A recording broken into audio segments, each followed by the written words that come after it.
Good evening, everyone, and welcome to tonight's meeting of the SABR Elysian Fields chapter. I'm Donna Muscarella, chapter president. Thanks for joining in on what is going to be a high-energy, highly motivating night. I want to read for you something that was posted to Instagram on July 24th by tonight's guest.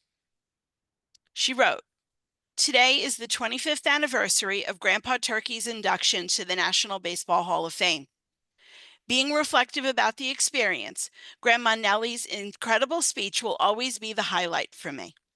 She wrote letters for 21 years to advocate for her husband to be where he rightfully belonged. It wasn't about fame or celebrity. It was about remembering those who had been forgotten and erased. Grandpa's story is the story of many, some who played baseball and many others who did not. At 16 years old, I was witnessing what it meant to use your voice for change, to never give up, to bring truth to light, to believe that one day, with hard work, change would come. To Grandma and Grandpa, I say thank you for being role models, living your life with purpose, and paving the way. It's because of you that I know Black excellence is my birthright. 25 years flew by and so much has happened. I can't wait to make you more proud with the next 25. Here we are just a few weeks after that was posted. We're going to see Vanessa Ivy Rose act on that pledge. Welcome, Vanessa. Wow, now that's an intro. That's what I'm talking about. Donna, I gotta hire you and take you on the road with me or something. When I saw that, I was like, this is it. This is the intro. So thank you for writing it. So it was the perfect way to, look, you've got a list of accomplishments and accolades to your name, but I thought that there was no better way to sum up what you're about rather than do the laundry list than to use your own words. So thank you for writing that. Wow, thank you. Yeah, definitely right from the heart, and that's why I'm here today to share the legacy of Grandpa Turkey through the book that I crafted as a conversation to him, and I'll talk about that in a little bit. Donna did such a great job introducing me. Sometimes you never know what you're going to get with introduction, so I always have a little intro slide there, just to also share a little bit about me. Sometimes when I give talks, people are like, yeah, your grandpa's amazing, but we want to know more about you as a person and as a writer and how you came to do this. So I just want to share a brief amount of information about me, just to kind of give you a little tidbit about who I am and how I got here. So, of course, I am an author and wrote this incredible book about my grandfather. I had the opportunity to host a really amazing podcast that I'll talk to you about a little bit later, called Reclaimed, the Forgotten League, for ABC, which has been one of the coolest things I've done to date. I'm also an educator, and I know before we started the Zoom here, we were talking a little bit about going back to school and how that's not a teacher's favorite subject right now, but excited to see the students in the fall and work with a new group of young people is always a blessing to be able to lift them up and help them on their journey, whether they, are going to play baseball or not. Of course, I encourage that, but young people are really important. And my grandfather truly believed that young people deserve the best. And he always talked about wanting young people to stay in school, and he would encourage them. And also my grandmother was a teacher as well. So you'll hear a little bit about, education as we talk about baseball today too. I played basketball in college and had the opportunity to play Division I, and also had the opportunity to be a part of another team. I transferred from Division I to D3 and ended up being on a team that ended up being the best team in school's history. And we went to the Sweet 16 and also to the NCAA tournament back-to-back years, my junior and senior year. So I like to say I inherited, the athleticism from grandpa, even though I didn't play softball in college, I played basketball. So that was how I chose to honor him. I also have coached high school basketball as well for boys and girls. and really enjoyed doing that. I'm a movie buff. I watch movies all the time. You'll see how that has become a part of my writing too. You'll see all the things that I love show up in a baseball book. So I've also enjoyed concerts. Most recently, I went to see Beyonce on her Cowboy Carter tour, which was incredible. And I know some people might be like, oh, Beyonce and baseball, those two things don't have anything to do with each other. But actually, the whole time I was there, and I was actually in Atlanta anyway for the All-Star weekend, and Beyonce happened to be there at the same time. So, of course, I had to go, right? And it ended up being an incredible connection to the Negro Leagues and the discussion of the Negro Leagues and the discussion of what it means to be Black in America and to reclaim your craft and also to, um, participate in something that was started by Black people and where Black people thrive, but are not always given the respect and honor they deserve. And so that it was a really, really interesting connection to make while I was sitting there, cheering her on and singing along and enjoying the concert. I had some deeper connections that I made as someone who was advocating for the Negro Leagues in Atlanta at that time too. So also Earth, Wind, and Fire recently too, and once again with the opportunity to talk about unity and uplift and Black excellence, and the spirit of good energy and connecting with all types of people. These concerts bring people together in ways that the Negro Leagues could still today. And so I'm always thinking about the Negro Leagues when I'm watching a movie or at a concert or playing a video game, which I'll talk to you about in a little bit too as well. So I just wanted to mention that as well. I mentioned before that I'm an educator. That also has led me to become a mentor for young people, which I know that's something my grandfather would be very proud of, because he truly believed in being a role model and living his life a certain way. He didn't smoke, he didn't drink, he didn't party. And I know in this day and age with athletes who are doing all types of things and are very front and center on social media, you can see a lot of celebrity and a lot of interesting things, I'll put it that way. And so, Grandpa really was focused on the game and being his best self and, focusing on wellness, and being a good person. And so I think that has led me to become a mentor as well and something that he would be proud of. And I know he would be proud of the fact that I'm cheering on the Detroit Tigers right now, who are trying to, make a big splash this season. Hopefully we can do some big things in October. Let's see, right? But Grandpa went to the Tigers games faithfully, even though it was a team that he was not allowed to play for. And obviously I'll talk about that too as well. So just wanted to mention those things. Like I said, Donna's intro was 10 out of 10. I didn't even need to go into this, but I think there's some things that I wanted to share with you just so that you get to know a little bit of who I am and how all of those things connect with Grandpa Turkey as well.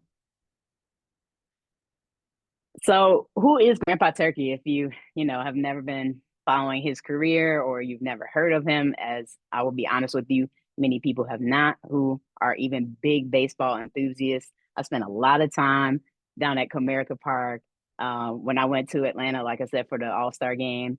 I know I was getting a lot of looks like, oh, Stearnes, that must be your family name, but probably not recognizing that Stearnes is a name within Negro Leagues baseball and also within MLB now. So one time when I was at Comerica Park, someone asked me, Turkey Stearnes, what's a Turkey Stearnes? Because I had his name on my hat that I was wearing. And I thought to myself, what's a Turkey Stearnes? That's like somebody saying, what's a Babe Ruth? What's a Ty Cobb? Not even knowing that my grandfather was a person, let alone a baseball player. And that's happening inside of a stadium where everyone is there for the game of baseball, right? So I have a lot of work to do, and I hope that you all help me do it as well with, spreading his name and making sure that people know who these fantastic Negro Leaguers were and that their bats are still talking today. So I try to start out usually by telling people my grandfather's in the Hall of Fame, and he's actually in 5 Halls of Fame. And that usually gets people's attention right away. Like, then he's someone. Let's talk. Let's tell me more about him, And which I'm like, the Hall of Fame stuff is important, but I would say there are other things that are even more monumental about my grandfather, even that have nothing to do with baseball. But I'll let you decide as you listen to me talk about, all of this today. So in terms of the five halls of fame that he's from Nashville, Tennessee originally. So he's in the Tennessee Sports Hall of Fame. He's in the Michigan Baseball Hall of Fame. He's in the Michigan Sports Hall of Fame. He's in the Afro-American Sports Hall of Fame. And he's also in Cooperstown. He was about 6 feet tall, 168 pounds. And y'all know baseball, so batting over 300 in 14 of 19 seasons is pretty phenomenal. Batting 400, over 400 in 3 different seasons is even better, I think, in many ways, right? So he captured 7 home run titles, played in 5 East-West All-Star games. And the thing I like to point out about the East-West All-Star games is that, those started well into his career. I know that the Hall of Fame plaque lists him as starting his career in 23, but there's evidence of him playing as early as 21, and he was born in 1901. So by the time those East-West All-Star games came around, he was in the latter half of his career, and he was an aging star. So the fact that he was still getting, accolades from people, and the fact that they were voting for him and wanting to see him play, and that he was the top vote getter in the first East-West Classic, in terms of players in the outfield. I always like to point that out too. It says there that he hit 197 home runs, which I always like to point out because Baseball Reference lists that as the most home runs hit in Negro Leagues history. I know Seam Heads has different stats that list Josh Gibson as first. And we celebrate and uplift all the Negro Leaguers over here. So, I would definitely want to give a shout out to everybody in the Negro Leagues and say, Josh Gibson and Turkey Stearnes are 2 of the best home run hitters. If you research, the stats and look at the box scores and the stories that are available in the newspapers, of course. And I would have loved, trust me, and I think you all too would have loved to see Turkey and Josh battling it out in a home run derby. After going to the home run derby, which was a dream of mine, this is the first time I was able to go to the All-Star game and experience the home run derby in the All-Star game and the HBCU game this year. That was fantastic. And I was just envisioning the whole time, man, what if Grandpa Turkey and Josh Gibson and Oscar Charleston and Buck Leonard were out here battling it out, So I dream about stuff like that, and I'm sure many of you all do too. Grandpa Turkey's a huge fan. He was a huge family man. He cared a great deal about making sure that his family felt loved and cared for. And, there's a lot that I could say about that. Even though I've never met my grandfather, and I think people are sometimes surprised or shocked to find that out since I wrote the book and I, hosted the podcast and have talked about my grandfather so much. It seems unfortunate that out of my siblings, I have 3 other siblings. I'm the youngest, and I'm the only one that's never met him. Grandpa was, he passed away in 1979, and I was born 4 years later. And, growing up, I always thought that was so unfair, and I felt really sad about it because it's like, man, I have so many questions for him. I have so many things that I would like to say.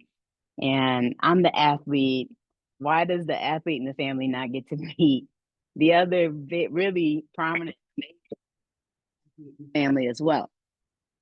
And in this time, I've come to be very grateful for that, and I've stopped being sad about it because I recognize that without Grandpa Turkey here, and especially without Grandma Nettie here, someone from the younger generation has to carry on the legacy and be able to speak about who he was and what he did with enthusiasm and with passion and purpose.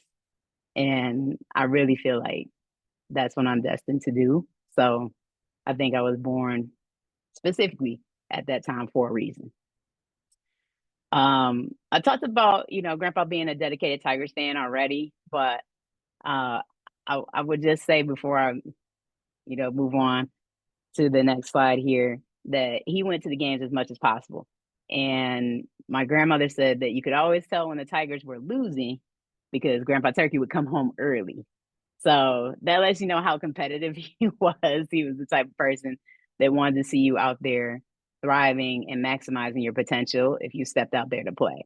So he had very high standards for baseball. And I think that pertains to the fact that, he was growing up and playing during the time of Jim Crow when you had to be someone out there giving your absolute best because it wasn't just about baseball, it was about so many other things too, right? This is about civil rights. This is about, humanizing people. This is about giving people joy. This is about creating opportunities for people to have thriving businesses and the connection to the community as well. So I think that Grandpa took it very serious. I shouldn't say I think, I know that Grandpa took it very seriously based off of, how he showed up in the box scores, of course, but how he lived his life as well.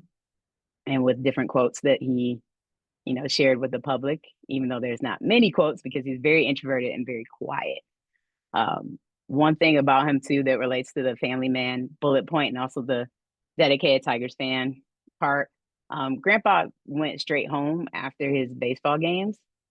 And so he didn't hang around and socialize and talk about, his career or what happened in the games and whatnot. And I think that's part of the reason why we don't know as much about him as we probably could or should for somebody who has the stats that he has.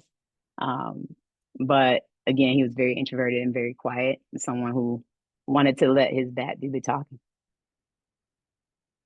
So why did I write this book? Many reasons, but these are the 5 main reasons. I think writers write. I'm an English teacher and I share the stories of so many other people, whether it's, F. Scott Fitzgerald or James Baldwin or Dr. Maya Angelou or Mark Twain or whomever, right? And then I realized I'm not sharing my own story. I have a very important American story that I'm not sharing in my American literature class, which is also paired with an American history class. And so I had to really check myself on that and start practicing what I was preaching there. And that was definitely one of the reasons why I decided to write the book. I also wanted to honor the Negro Leaguers and make sure that future generations learned about these great stories, not just Grandpa's story, but I think sometimes when you read about one person, reading about Turkey Stearnes can lead people to want to learn more about Buck Leonard, Josh Gibson, Double Duty Radcliffe, whomever. And so just, giving people an entry point is very important. Sometimes I'll talk about this more by saying Black history is American history. I think for this crowd, you all know what that means. And I'll just say Black history is American history, period. No need for a debate. Mic drop, right? Also, I wanted to have a conversation with Grandpa Turkey. And I mentioned that before. It was really important for me to share some things that have been on my heart with him. It's important to know, this book, I think a lot of times people think a book is something that people want to sell or it's a product that people create. It's a part of a bigger brand and they're trying to make money. This book is me sharing my heart with my grandfather and inviting other people in on that conversation. And I do think, especially as I was reflecting on it when writing, that genuine intention shines through the book and people can see that this is something that's very valuable. No matter if you're a baseball fan or no matter if you, care about learning about history, it goes so much deeper than that in terms of being transformational and also providing an opportunity for people to learn lessons or think about their own family tree and the importance of their lives and the people around them. And I think it's been a very unifying book based off of the feedback that I've been getting from other people. So I'm very proud of that fact. But I definitely wanted to share with him all of the things that have happened since he passed in 1979, because all of his accolades came after he passed away. His first Hall of Fame induction, as Donna mentioned earlier, was 2000 when he went into Cooperstown. So doing the math, 1979 to the year 2000, obviously 21 years. And as we talked about earlier too, Grandma Nettie wrote letters for 21 years in perfect penmanship, by the way, because that's her style. And trust me, anyone who grew up around Grandma Nettie had to really practice their penmanship because she was a teacher and she cared a lot about making sure that we knew how to write perfectly, how to read, how to speak. You know, we did everything with her, math, you name it, science. She was truly a very multifaceted and amazing teacher in person and nurturer. Um, she invested a lot in us. So I dedicated this book to her, even though it's written to Grandpa Turkey. That there's a picture of us together, and you can see and probably feel the love and the connection there of me being someone that wanted to be just like her, and spent ample time with my grandmother. I would honestly say she was like my roommate because she moved into our house when I was in middle school. And so middle school, high school, even though I went away to college, when I would come home, obviously she was still living in our home. And so we shared everything, we shared a bathroom, she would be like, I'm giving clothes away. And she's like, no, don't give those clothes away. I will wear them. I'm like, Grandma, you don't wear my clothes, but she made it look fashionable. It was kind of funny to see my grandma wearing clothes that I was ready to give away, but she was awesome. So I dedicated this to her because if it weren't for her, I wouldn't know who my grandfather was, both on and off the field.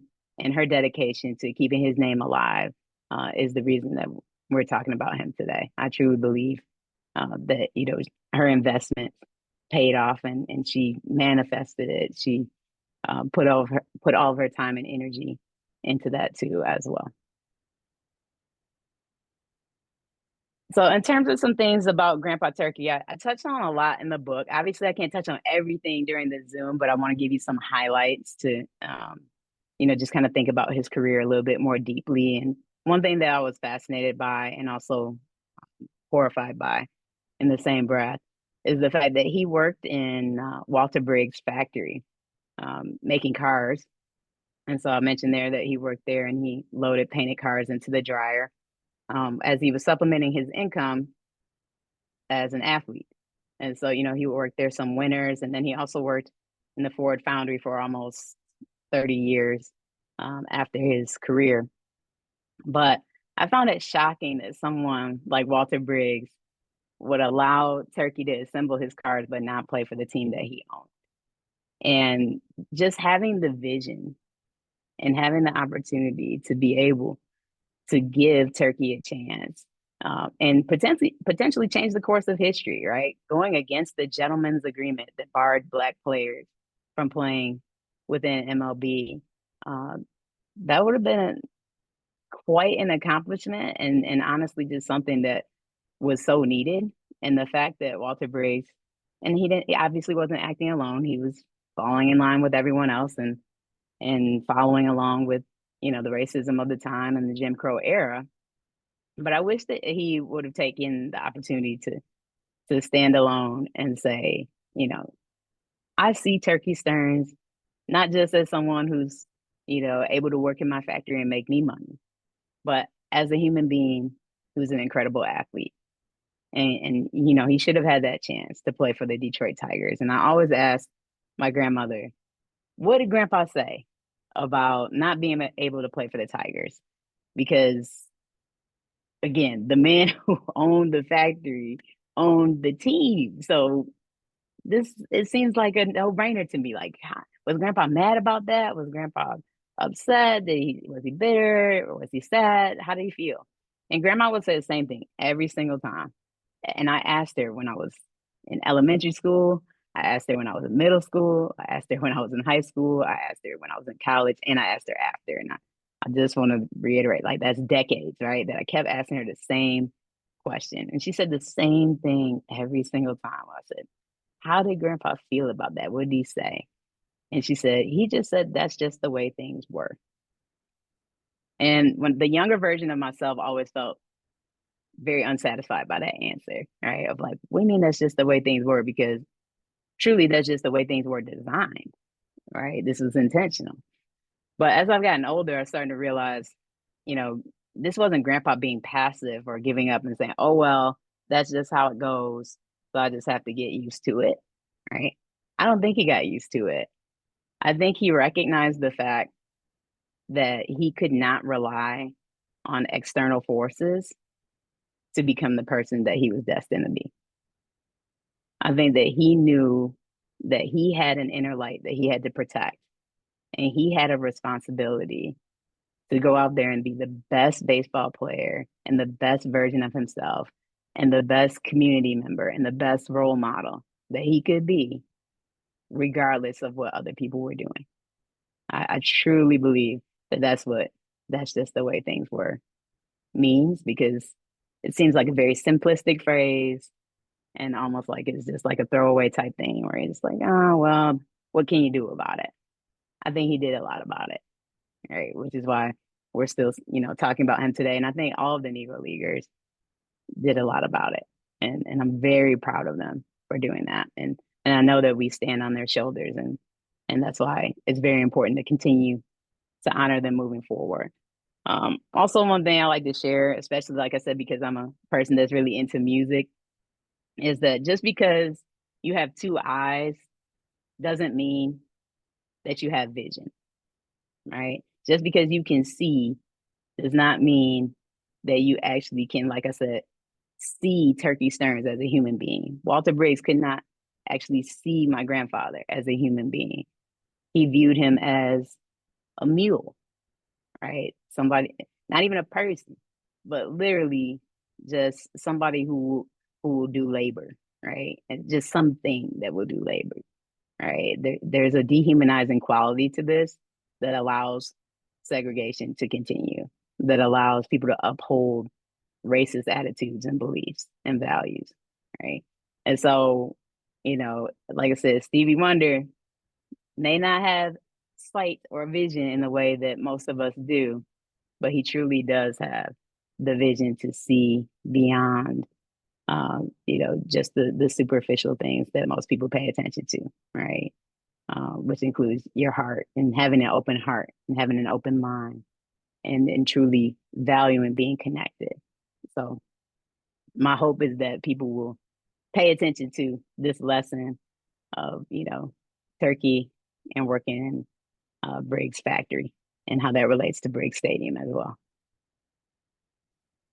When I talk about who Turkey Stearnes is, I try to sometimes talk about other greats because, like I said, some people don't know who Turkey Stearnes is, but they might know who Satchel Paige is. They might know who Josh Gibson is, right? And so Satchel Paige has said Turkey was one of the greatest hitters we ever had. He was as good as Josh Gibson.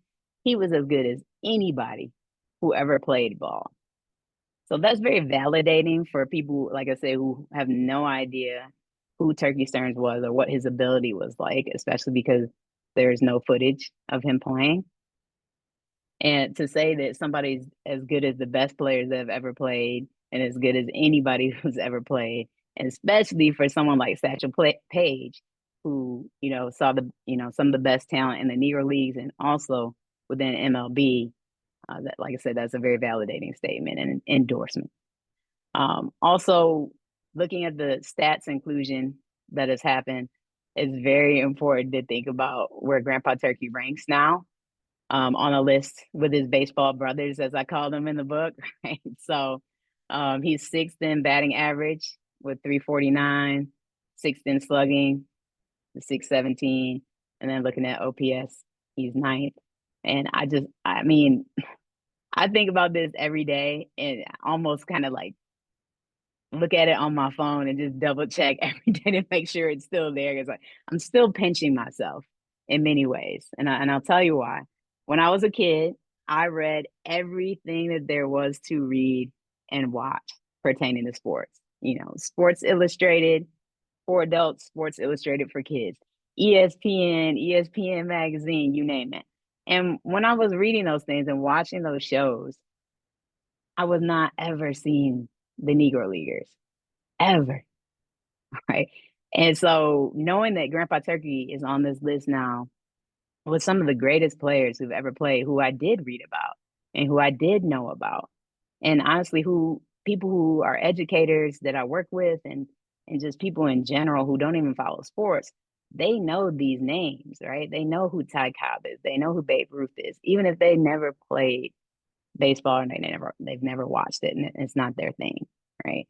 But they don't know somebody like a Turkey Stearnes, right? Like always go back to again that guy saying, "What's a Turkey Stearnes?" Like that's the reality of it for me, and that's the reality of it for a lot of Negro Leagues families and also Negro Leagues players. So when I see these stats and I can see that they're very visible now, on our phones or where when they're doing something with MLB on MLB Network and they might mention the Negro Leaguers or during a Jackie Robinson Day, they might mention a few things here or there, right? It's so validating, it's so refreshing, and I'm so proud to finally see that type of inclusion in the mainstream where everybody can see it, because it should have been there all along, but we have to continue, as we mentioned before, to make sure that things are not erased, and also to make sure that we are reclaiming these stories that should have been a part of the mainstream all along. So very, very proud to see that. Also, I always like to point out that if you're looking at the statistics now and you're looking at the rankings now, that the people who played in the Negro Leagues are showing up on these lists in places where they were not before. So in the top 10 of the batting average list, you will see, I think there's 5 out of 10 players who played in the Negro Leagues now on that list, replacing other names who were there before. And so that just speaks volumes again about, how they've always belonged there.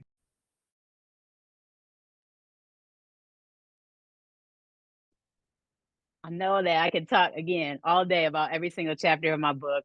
And if you've read my book, you already know that every chapter is themed as an inning, whether it's the top or the middle or the bottom or the 7th inning stretch or whatever. But some of the other notables from the book, talk about Grandpa being a 5 tool player who was obviously able to hit for average power, and then also being a great fielder, having incredible speed, and being able to, throw the ball like a rocket from center field. Ron Schoolboy Teasley, who I'll talk to you about in a little bit, is someone who played alongside of my grandfather when they played for the Toledo Cubs. And that was the last team that my grandfather played for. And he said that one time someone hit a routine single, grandpa was on first, and he scored off of it. So to be in his 40s scoring from first base off a routine single just tells you what kind of speed he had, when he was playing in the Negro Leagues prior to that moment where he's playing, in the last few games of his what would be the last few games of his career. So I love hearing stories like that from people who played with him, who witnessed it, that saw it firsthand. Grandpa was very quirky, talked to his bats. He said, if the bat was performing well, he would praise it. If the bat was not performing well, he would say, "Oh, I should have used you for axe wood," and stuff like that. So I love these stories because it gives him personality. I mean, looking at the picture that we use for the cover, it looks like Grandpa's like a very stern, very stoic, focused kind of person. But obviously, he probably had a sense of humor if he was talking to his bats like that too. He could hit the ball so far that they would say, "Where did that ball go? Turkey hit it in somebody's kitchen." If he's hit a home run 470 feet, just blasting that ball out there. So, again, I would have loved to see him in the home run derby, just, knocking it into the stratosphere. Chris Webber, who went into the Hall of Fame for the NBA, is a Michigan legend. He played with the Fab Five, but he also went to school in Detroit. And as I mentioned before, my grandmother was a school teacher. Well, guess who Chris Webber's 5th grade teacher was? Grandma Nettie. So the really cool thing that happened that I also mentioned in the book is when Chris Webber gave his Hall of Fame speech, he dedicated 4 minutes of it to Grandma Nettie and Grandpa Turkey. And that was such a shock to me. Just like I said, as a basketball fan, somebody that watches just because that's what I do, right? So I'm just watching it as a fan, not knowing that Chris Webber is getting ready to launch into a story about the greatness of Grandma Nettie and Grandpa Turkey. And he says, um, I want to tell you a story about a woman named Mrs. Stearnes. And I literally just looked like around, just like, am I okay?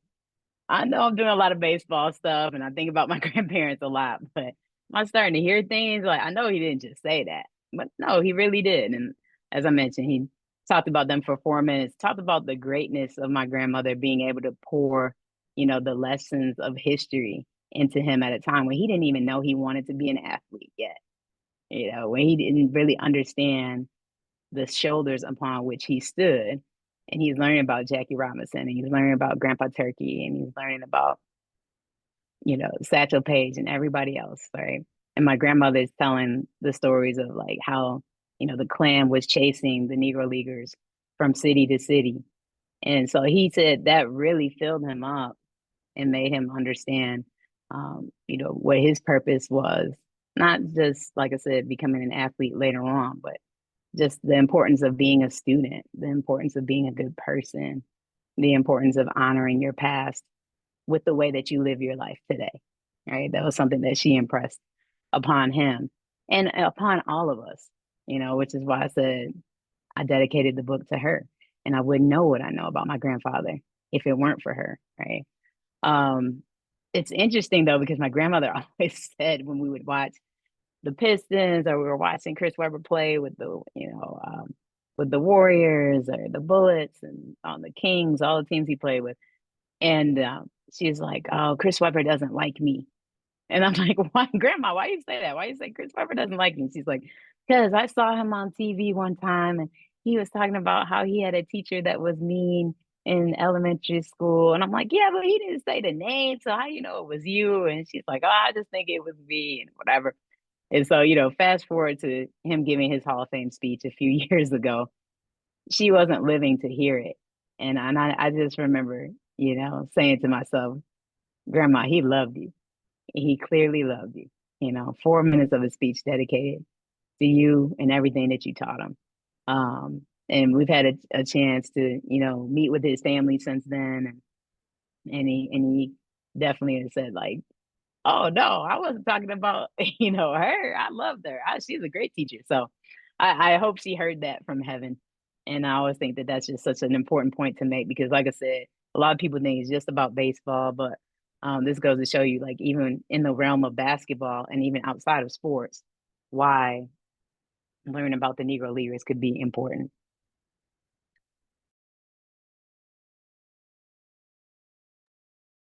So I had to take a little swig of this tea here so I can get through the end part. So Turkey being Grandpa Turkey having the opportunity to go to Tiger Stadium and to stand on that field didn't come until pretty much like a year before he passed or the year of his passing. And he had the opportunity to go there because of a journalist named Joe LaPointe. And that picture on the right there is Grandpa Turkey standing at home plate at Tiger Stadium. And basically the whole premise of that, was they wanted to take him there so that he could stand where he should have been standing all along. I love the picture because of the fact that he's wearing that suit and, looking super clean, super fly, super fresh, all of that, right? Because he had impeccable style. I mean, with the hat and, being dressed to the nines there. But also look at his hands, look at his eyes.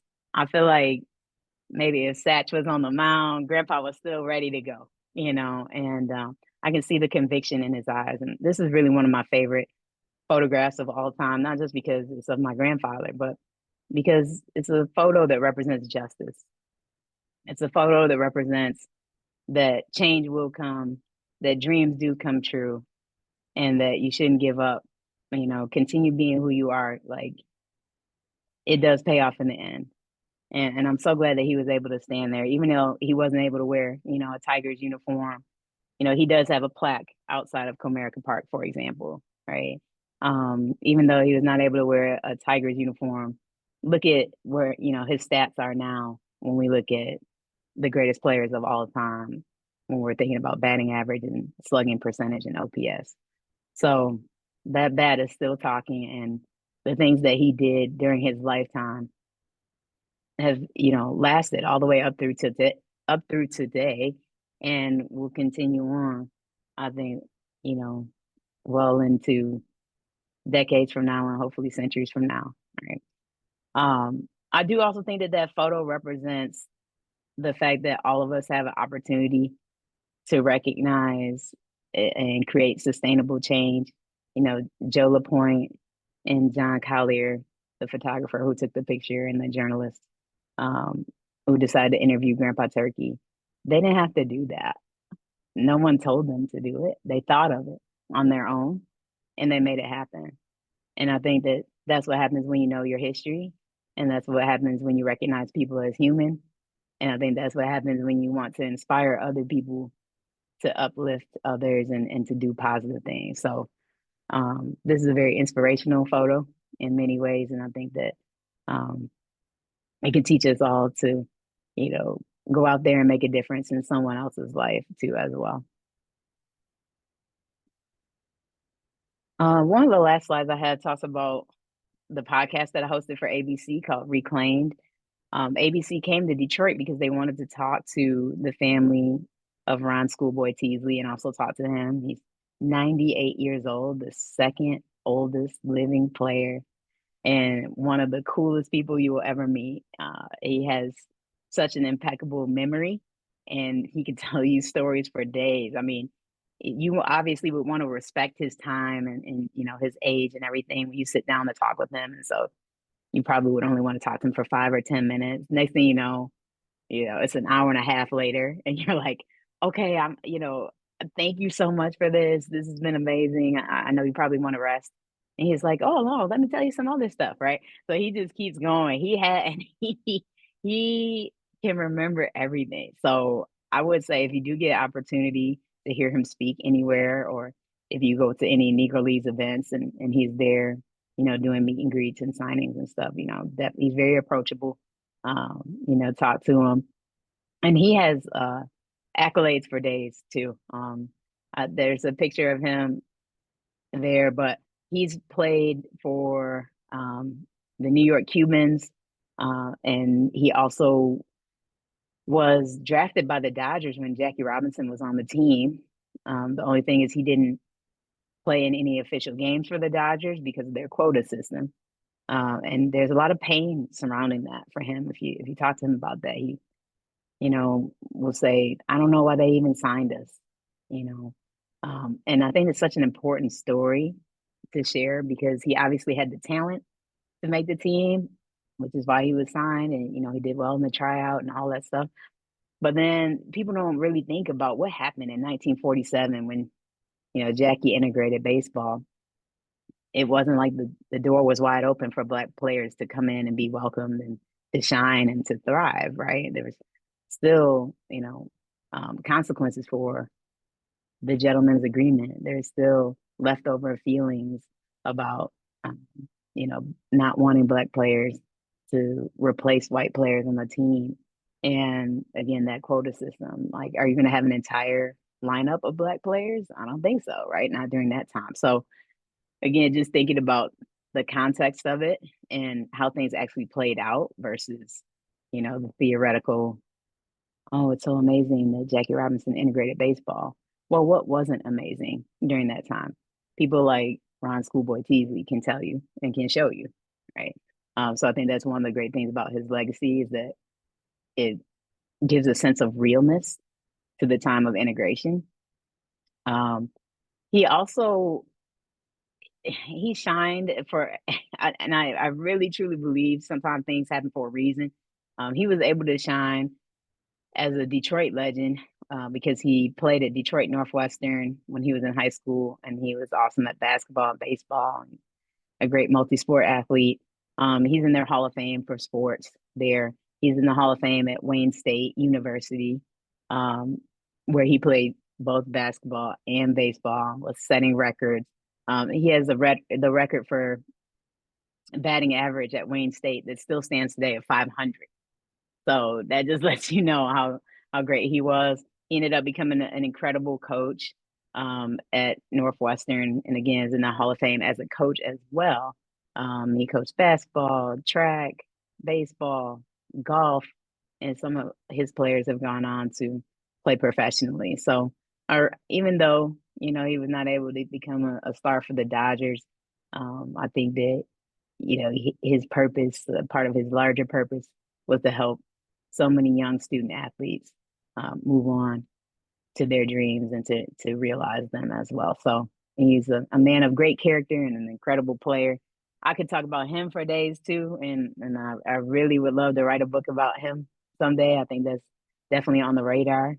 And I had the opportunity, like I said, to talk with him for the podcast Reclaim, which is 6 episodes, which talks about many different Negro Leaguers, not just Ron Schoolboy Teasley or Turkey Stearnes. So if you get a chance, definitely check it out. It honors their legacies very well, I think, and I would love to know what you think about that too.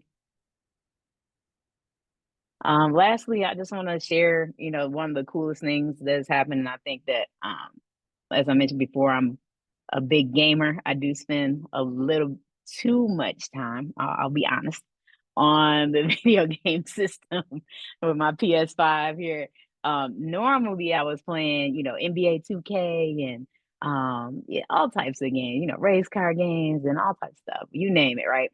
And you can make your own player, right? So even if it's Wheel of Fortune, right? You can make your own player. So I would make Grandpa Turkey every time, every single time. Sometimes because those games you can't make women, but most of the time just because I just really wanted to make Grandpa Turkey and I wanted to see if I could, capture his likeness and have him doing all these different things, right? And so it's been really cool to not have to make his player for MLB The Show, for him to actually be a player in MLB The Show already. So, they've done a great job of showcasing the Negro Leagues players and highlighting their stories and what they call their storylines feature. And Bob Kendrick, the president of the Negro Leagues Museum, is the host and narrates the stories of all these players. So this year was Grandpa Turkey's turn to debut in the game, which I still have not gotten over. And, in my house, you will hear me yelling many, many times, another home run, Grandpa Turkey, let's go. Right. Because I play the game a lot. One of the coolest things about the game, though, is after you go through the storylines feature, which tells you his story, not all of his story, but, several episodes of his life, then you can play as him and create your own teams where you can put him in the lineup with. So for my team, I have him in a lineup with Roberto Clemente, Jackie Robinson, Hank Aaron, Buck Leonard, Buck O'Neill, Tony Stone. I'm sure you're sensing a theme there of Negro Leagues players that I've, put on the team, and also just some great humanitarians and awesome people. But Shohei Ohtani is on that team too as well, right? And like you could put whoever you want. So it's been really cool and a dream of mine to see him in the game with all of these amazing players that, I've always wondered how he would measure up alongside of them and how he would look being on the field with them and everything. And like I said, because there's no footage of Grandpa Turkey, you can imagine what this has meant to me, seeing him in action. Also, now that he's in the video game, my students actually think that he's reached a level of super cool now and super real now because he's in their world, right? It's like something that matters to them. And they're like, oh, yeah, you didn't tell me he was like this. Or I'm like, yes, I did tell you. I told you about his stats and how great he was and all this stuff. And it never mattered until you saw him in the game because that's what you relate to. And I respect that, right? There's a different entry point for everyone. So it's been really cool to use this as an educational opportunity. So I made a video of me playing all of his episodes from the storyline. So I just wanted to show you a short clip from the beginning of the first storyline. Can we hear it?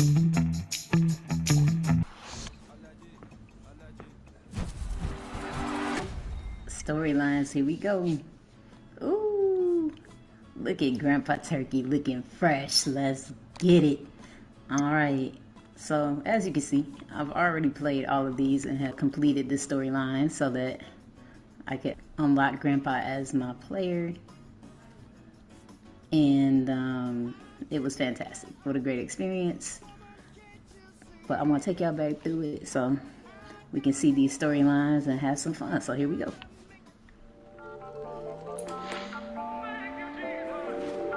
The music is dope, too. Listen. By now, you may have noticed that the Negro Leagues had great nicknames. Yes, they As a did. matter of fact, if you didn't have a nickname, you probably couldn't play. And True. One of the great nicknames and one of the greatest players that you likely never heard of was the legendary Norman Stearnes. Grandpa Turkey. A.K.A. Turkey Stearnes. Yes, sir. The great cool Papa Bell would say that if Turkey Stearnes is not in the Hall of Fame, nobody then should. No one should be in the Hall of Fame. That's right. Oh, that Turkey Stearnes was something. Somebody could hit the ball. I played with him, against him, and he could run too. Yeah, he could throw. He could do everything, and was a gentleman. Who I think hit the most home run? Turkey Stearnes, I would say. Yeah. Norman Turkey Stearnes earned his nickname Turkey because when he ran the base pass, his arms flapped like a turkey. That's one of two theories. But as I remind folks, this turkey could fly. No doubt. Around the base pass and in the outfield, tracking down everything that came his way, and he had a cannon for a throwing arm. Cannon, let's go. There was nothing that Turkey Stearnes couldn't do on a baseball field. Nothing. You just gotta open your eyes. Open your eyes, that's right. Love the storyline. What a fantastic way to start the program. Love the quote on here. Love the picture with Nashville. Look at Grandpa Turkey's batting stance. Got his toe pointing up, and the teammates in the back pointed out too. I love it. They're like, look at this guy. How does he do it? How does he do it? And they got the Turkey Stearnes bat on here too, which is really cool. I didn't notice that at first. Here's the center fielder, Turkey Stearnes. So we got to tally 2 total bases. You know, Norman Stearnes sometimes had a different explanation for how he came to be called Turkey. He said it was because he had a pot belly as a kid. There we go. Some other kids thought he looked like a turkey. Man, kids can be so mean. Anyhow, the name stuck. Ooh, bye-bye. Oh, bye-bye. Bye-bye. This is how we do it. This is how we do it. Now, Grandpa would not have done that bat flip, but, you know, they had to modernize it for the kids, make them relatable, so that's fine. I love it. All right, the next one. All right, so there are many episodes to this, right? And so that was just the first episode. So as you complete the task, like that task, I had to get to tally 2 total base hits. Well, if you hit a home run, then you're good, right? So you, I was able to move on to the next episode, and then you just play all the way through as you're also learning the story of Turkey Stearnes and hearing from Bob Kendrick, and luckily, like in that segment, hearing from Cool Papa Bell, some audio footage that I actually had never heard before myself. So, you know, this journey with Grandpa just keeps getting better and better in terms of me hearing and learning new things, honestly, almost every month. I'll be honest with you, between the historians and, you know, players that have played with him or things that just pop up from places that, you know, have deep archives or whatever. It's just been such a phenomenal journey. So in terms of my presentation, you know, that was it. And there's so much more that I could tell you that's also obviously in the book too as well. And I put my handles up here in case you're on social media, or if you'd like to go to my website where you can find pretty much everything about anything that I talked about and some things that I didn't have time to share too as well. But I'll pass it back to Donna if there's time for a Q&A or. No, we've got time as long as you've got time. You know, I like to say that baseball is about more than the game. And this journey that you have taken us on and this mission that you've taken up embodies that perfectly. So I want to thank you for, I said to anybody who I talked to this is going to be such an uplifting and inspiring. I put it out on social media and I said it, at the beginning in your intro. Thank you. Thank you for doing what you do, and not just doing what you do, but doing what you do in the way that you do it. Thank you. That means a lot to me. I like to introduce myself as a fourth generation baseball enthusiast because I think it's important to pay respect to those who got you to where you are. And I certainly have 3 generations before me that got me to where I am in terms of my love of the game. There are other aspects of my heritage that have gotten me to other things too, but you just encompass so much of it so well in this. So I'm going to stop gushing and because Craig's got his hand up. Craig, go ahead, take it away.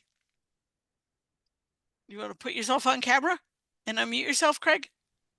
Sorry, I'm driving here. So. Wait.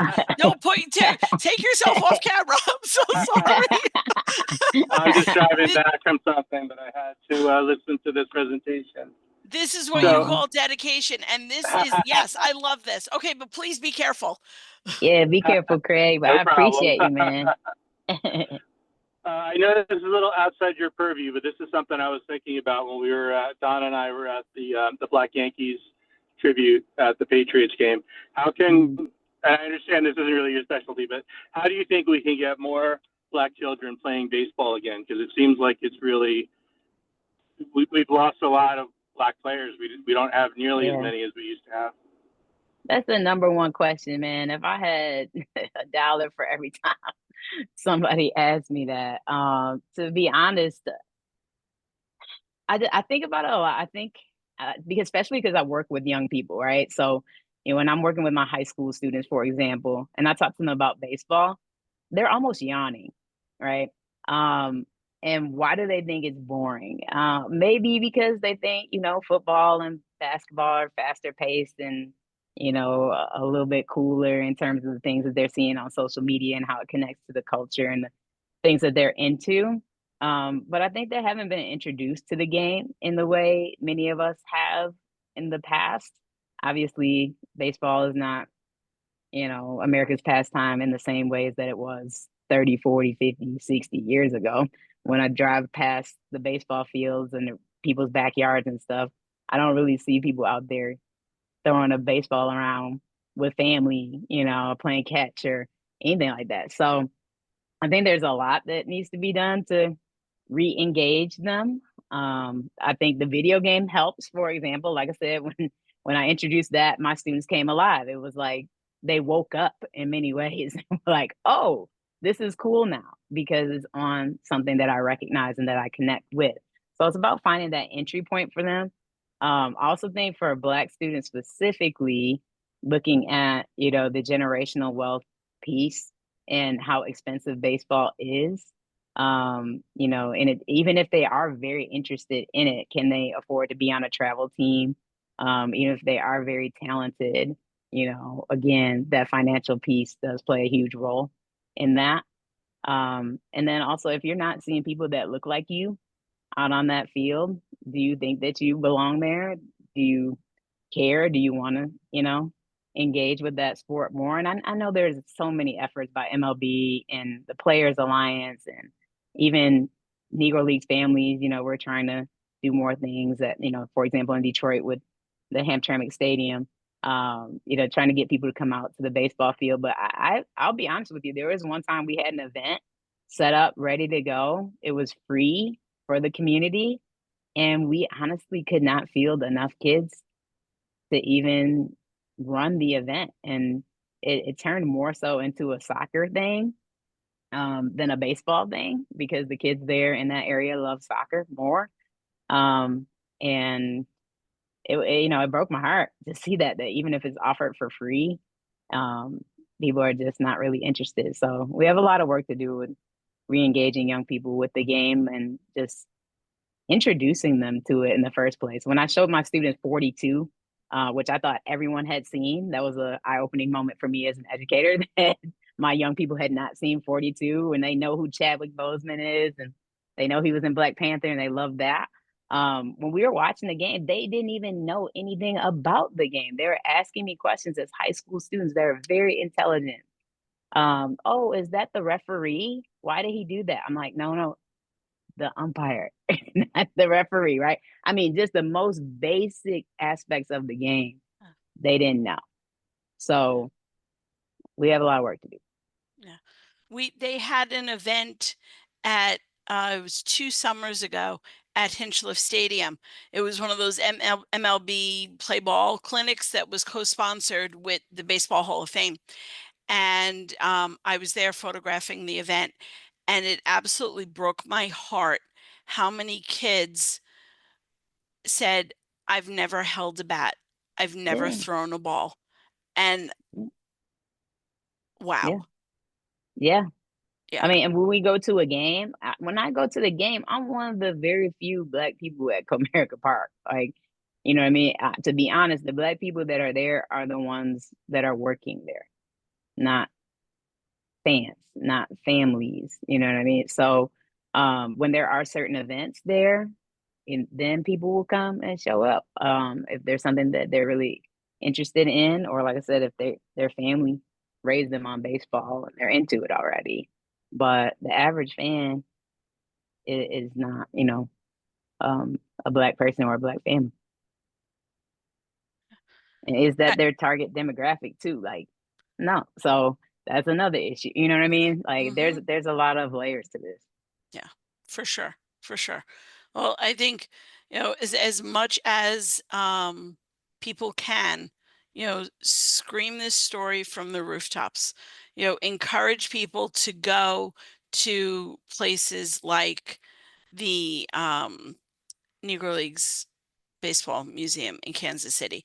Encourage people to read, and pick a player. It doesn't matter who. There's lots of great books out there. I mean, obviously, don't disrespect to you. I mean, please read Vanessa's book. But there, if a different player is your entry point, or if you think a different player is going to resonate with a kid or not a kid or whatever, just in whatever way you can, get people excited about this. We've seen it. Dan, I know you have your hand up, and I'm going to mention your name in the context of this, and then I'm going to go to you.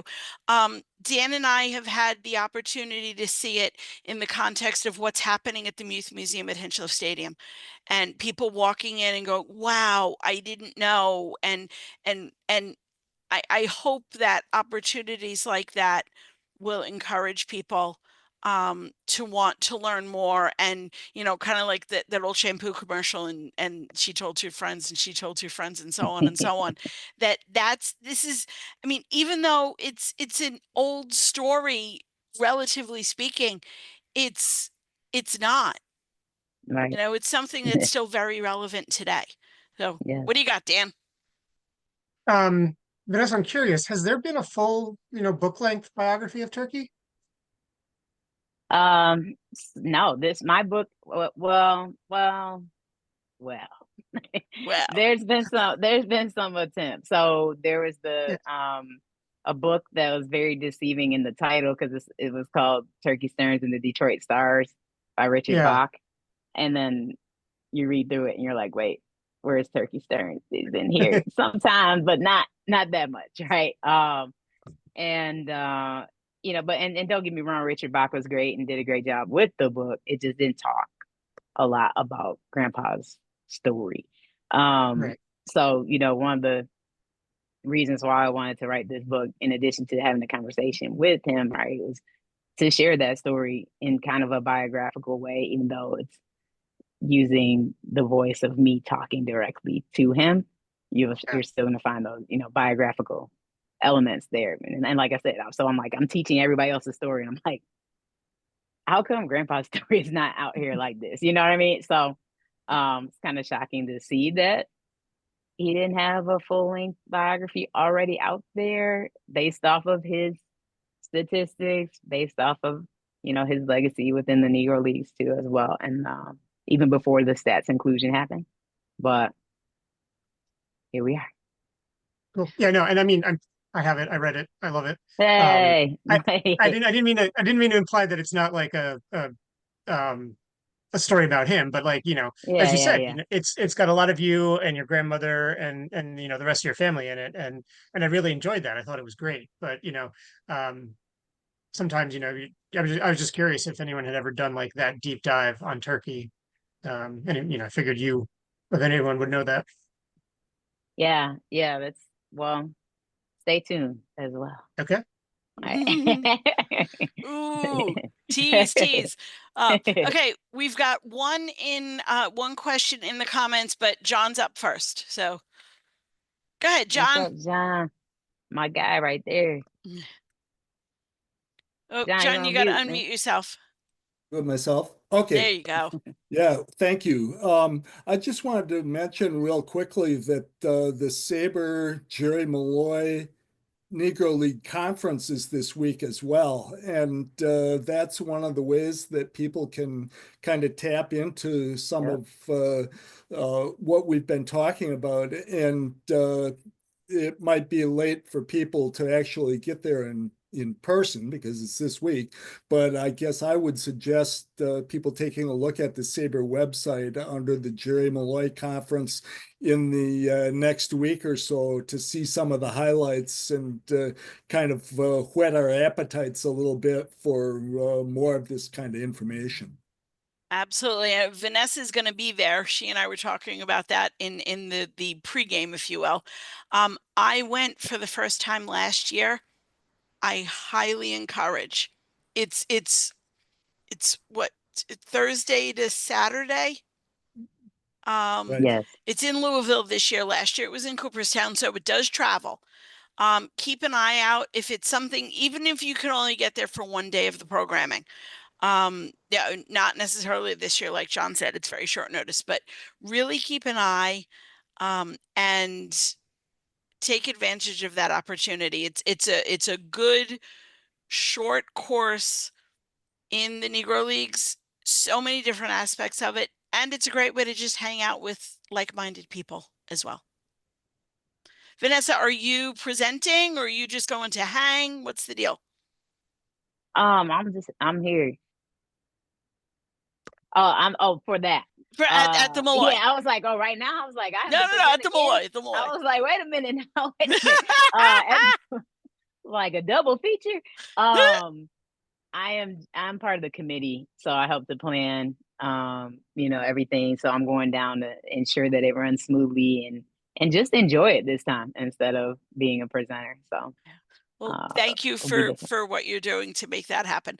Do you know if I know they recorded a few of the presentations from the Fred, which is the 19th Century Conference, and made those available after the fact. Is there a plan for that for the Malloy this year? Good question. I believe so, but I will find out. Great. So keep an eye out. I guess if there is, knowing you'll push it out to social media. But also, like John said, keep an eye on the Negro Leagues page, and then also Jacob's great recap that goes out every Friday. If they are available, they'll be in there too. And if you're having trouble finding them, give me shoot me an email or whatever, and I will help navigate once I see that they are available. Robert Qualls has something in the comments. Like Hinchliff, there was a plan for a renovation to the stadium in Hamtramck. Can you ask Vanessa what the status of that redevelopment and if her family has been involved with it? Yes, I'm vice chair of Hamtramck Stadium's board, and it's a work in progress in terms of renovating.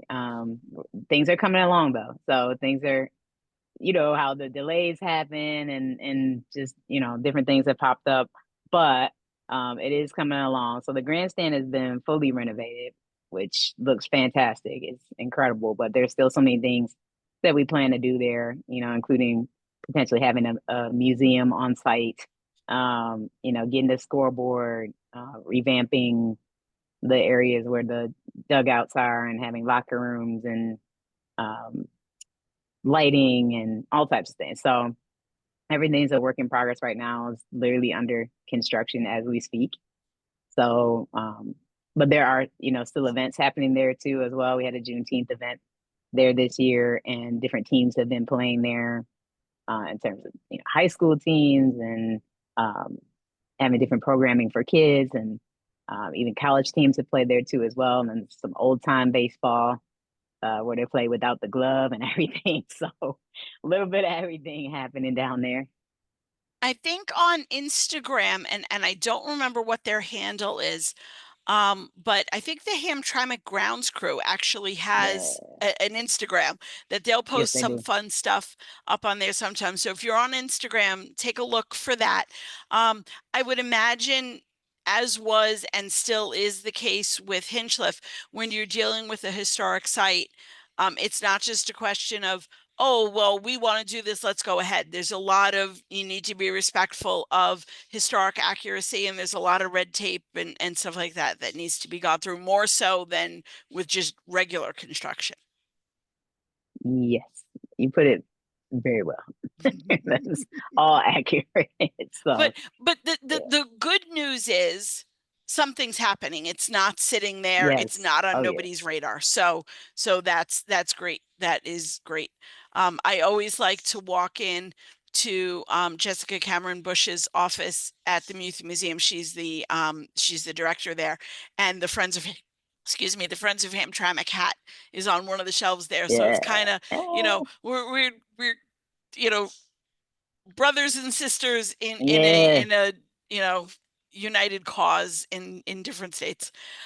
John Alcamo threw a question into the chat. Vanessa, were you able to go to Rickwood Field last year for the Willie Mays tribute game?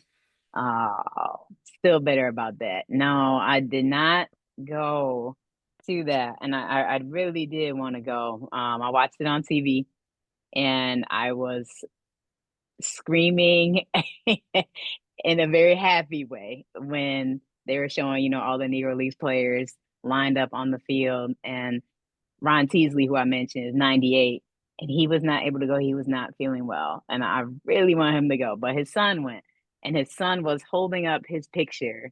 And when I tell you, like, I'm screaming for Coach Teasley and had tears streaming down because that just made me so happy that they, put it front and center on the television screens for the world to see his smiling face, even though he couldn't make it. It was such a beautiful thing.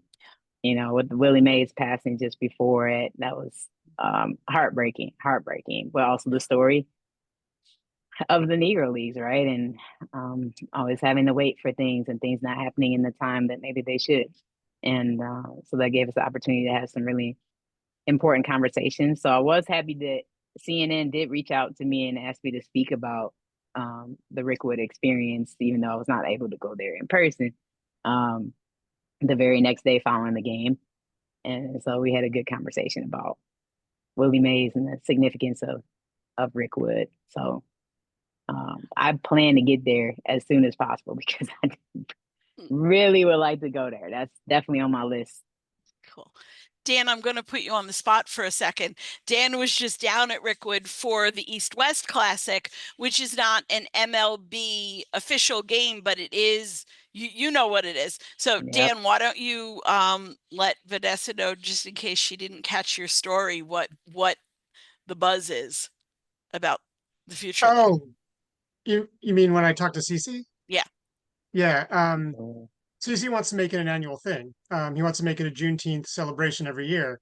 Ideally at Rickwood, but I did ask him if he'd be open to bringing it up to Hinchliffe Stadium, and he said he would. So, yeah, because he lives in northern New Jersey, and he was there for the groundbreaking, and he told me he went to a game there, and apparently did it without anybody recognizing him. So that's incredible. I know, right? That's crazy. That's crazy. But yeah, so, but if he's willing to do it at Rickwood, at Hinchliffe, I bet he would tour that thing. So it'll be fun to follow and see if they keep it going. Yeah, I mean, absolutely. it would, of course, I don't want to say I'm biased. I mean, Hinchliffe would be crazy convenient, but just, like Vanessa, I didn't get down to the game at Rickwood. So just the idea that there may be an East-West Classic there again, having experienced the first of them at Doubleday last year, I mean, okay, if I can't go to an MLB game at Rickwood, I'll take East West Classic any day of the week. Yeah, It was so much fun. It was so much fun. So all hope may not be lost. love that. Okay. Anybody else have any questions?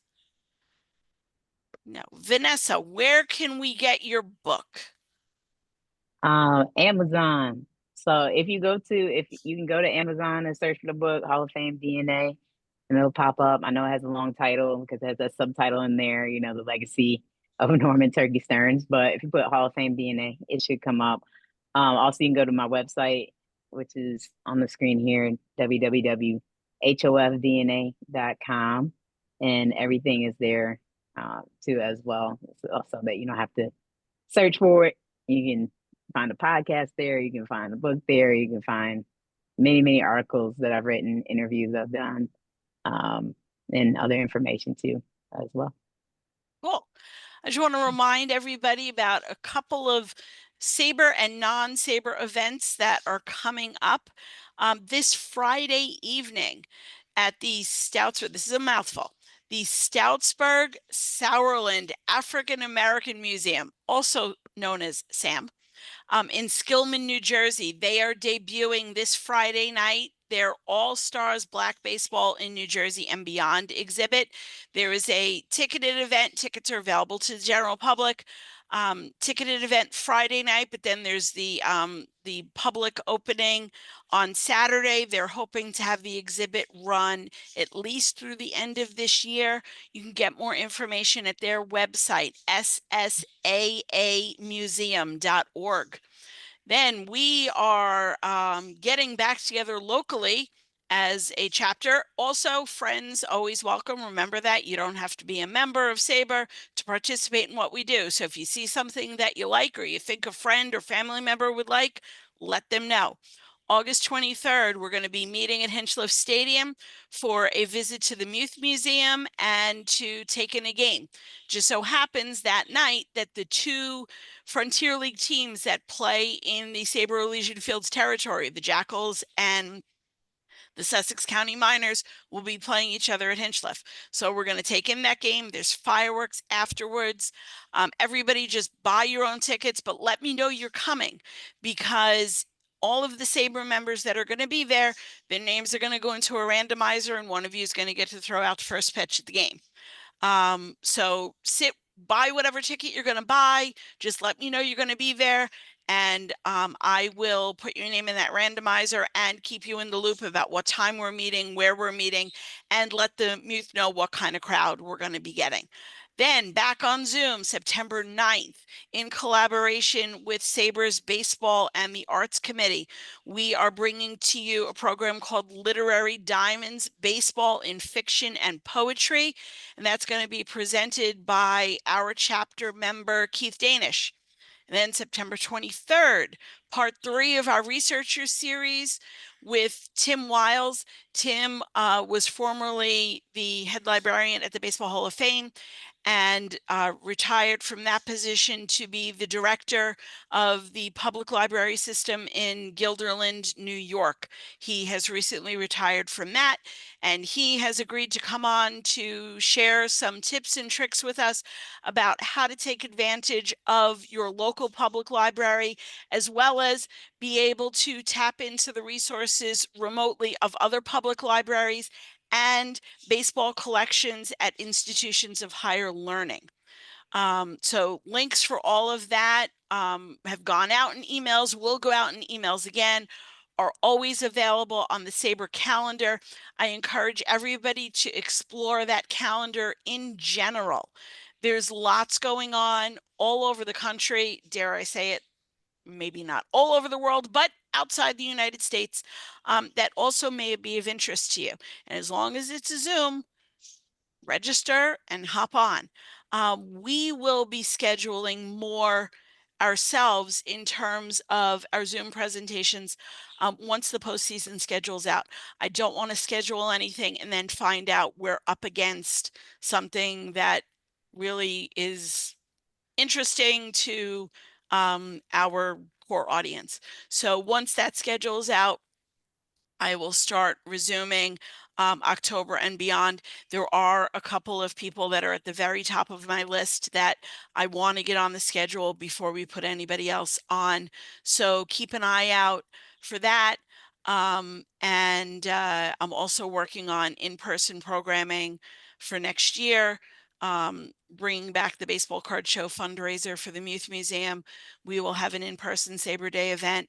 We will be going back to the Yogi Museum in the spring for another day of Celebrate Baseball. So lots in the works. If there's anything that you'd like to see me try and schedule, the waiting list is long, I'm going to be honest, but if we don't get the name on there, it's never going to happen. So please reach out. Thank you all so much for coming out to support Vanessa tonight and to just be together as baseball fans. And thank you all. Have a great night. Vanessa, thank you, thank you, thank you. This meeting has been recorded. It'll go on our link tree. It'll be on the Sabre Videos channel. So if you know somebody who missed it, let them know and they can watch. So any last words, Vanessa? Yeah. No, just thank you all from the bottom of my heart for being here and taking time out to honor my grandfather and my grandmother. It means so much more than I could ever express. So thank you. Thank you. Thank you. Thank you. Thank you. Thank you. Thank you. Have a great night, everybody. I hope to see you all again soon. Bye-bye. Vanessa. Have a great time in Louisville. Thank you. We will. Bye-bye. All right. Bye-bye.